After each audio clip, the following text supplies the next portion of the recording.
Doctor, what is the hidden cost behind this procedure? How much do I actually pay? And how much will I land up paying finally? Can you please enlighten me? This is a very difficult question to answer, and this is a very common question that patients ask you. Whenever I give the patient a charge for hair transplant, they are more worried about how much is the hidden cost or the cost they may have to pay later. My name is Dr. Desai. I'm a board certified cosmetic, plastic and hair transplant surgeon with over 20 years of experience. I've been running multiple centers across India. I have trained over 300 to 400 doctors in hair transplant and given over 200 talks globally regarding these procedures.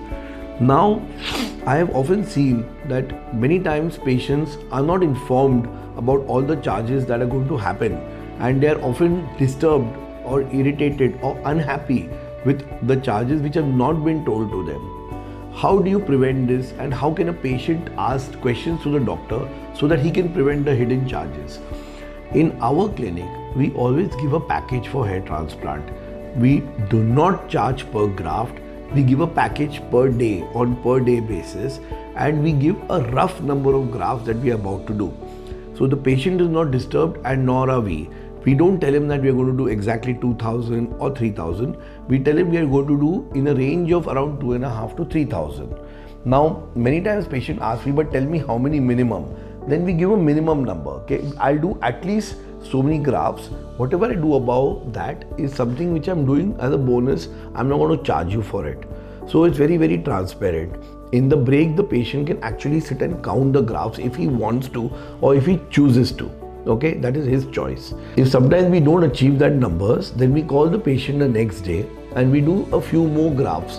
Sometimes there can be a very difficult donor and you may require more time in order to perform the hair transplant. This happens rarely, maybe 2 or 3 cases out of 100. Okay. Now, otherwise, mostly if you've chosen the right donor, this does not happen.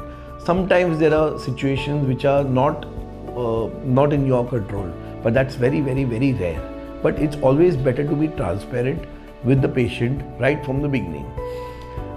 Then also we tell the patient that beyond hair transplant, you will require this for the next month, for the next year and for the future, for the next 5 years or 10 years.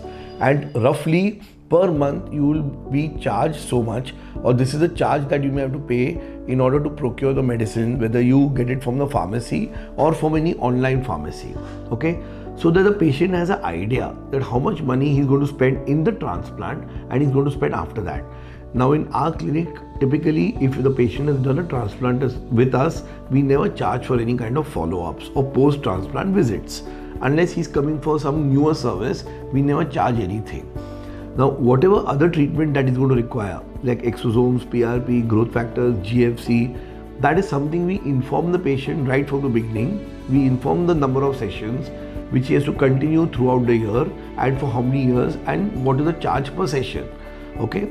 We also inform the patient regarding any kind of medications that he takes and for how long he should take and a rough charge that is. And of course, these charges could vary after a year or 2, depending upon if the companies increase the charge of the medicine or they don't. So the patient has a fairly good idea right in the beginning. So whenever you consult your doctor or your clinic, ask him the charge of transplant. Ask him if there are any charges for follow-up visits. Ask him if there are any charges for any kind of medications post-transplant, how long it will take, and about any kind of procedures that you may have to do post-transplant, and what are the charges and for how long and how many sessions. In this way, you can prevent any kind of surprises because you have understood and you have written down all the charges right in the beginning, and hopefully there should be no more surprises later. I have seen that patients do not mind paying if they trust a doctor, but they are more irritated if there are any surprises or there are hidden charges. So I always suggest that never have any hidden charges. Be very transparent with the patient, and always whatever you feel as a professional you want to charge, you can charge, but be very clear with the patient right from the beginning. Everything is informed right from the beginning. Everything is preferably given in written, so that the patient understands this, and you can always refer back to the written word if required. My name is Dr. Desai. To know more, kindly go through my website below or call my clinic, consult with us or follow me on Instagram. Thank you.